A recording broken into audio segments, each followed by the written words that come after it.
dinner was good. It was a bit later and it was good for one person. और अभी सुबह नाश्ते के अंदर ब्रेकफास्ट की प्लेटर्स आएंगे तो let's see what's in it. I hope it's a good one. तो सफ़र अभी तक बहुत अच्छा चल रहा है. इस वक्त तकरीबन रोडी से हमने क्रॉस कर ली और हैदराबाद के करीब करीब है. मे बी अराउंड 10:30 और 11 हैदराबाद पहुँचेंगे और इसी तरीके से आगे 2 घंटे के बाद कराची में. तो सुनने में यही आया कि ये ट्रेन तकरीबन 1 घंटा लेट है. तो देखते हैं कि अभी ये कराची निकले तो स्टेडियम.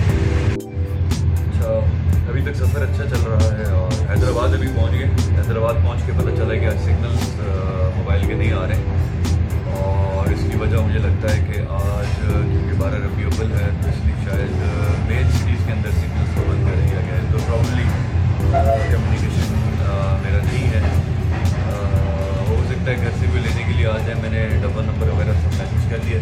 लेट्स सी के क्या होता है. थोड़ा सा वेट करूँगा स्टेशन पे. अगर नहीं आए तो मैं भी एक ऊबर करीम बट ऊबर करीम भी शायद आज वर्क नहीं कर रही होंगी तो मुझे टैक्सी रिक्शा पकड़ के जाना पड़ेगा.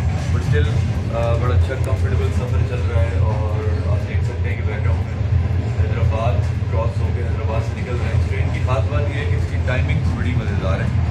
बहुत स्टॉप्स नहीं है इसके. चंद मेन स्टॉप हैदराबाद एक है और उसके बाद आगे कराची के स्टॉप होगा.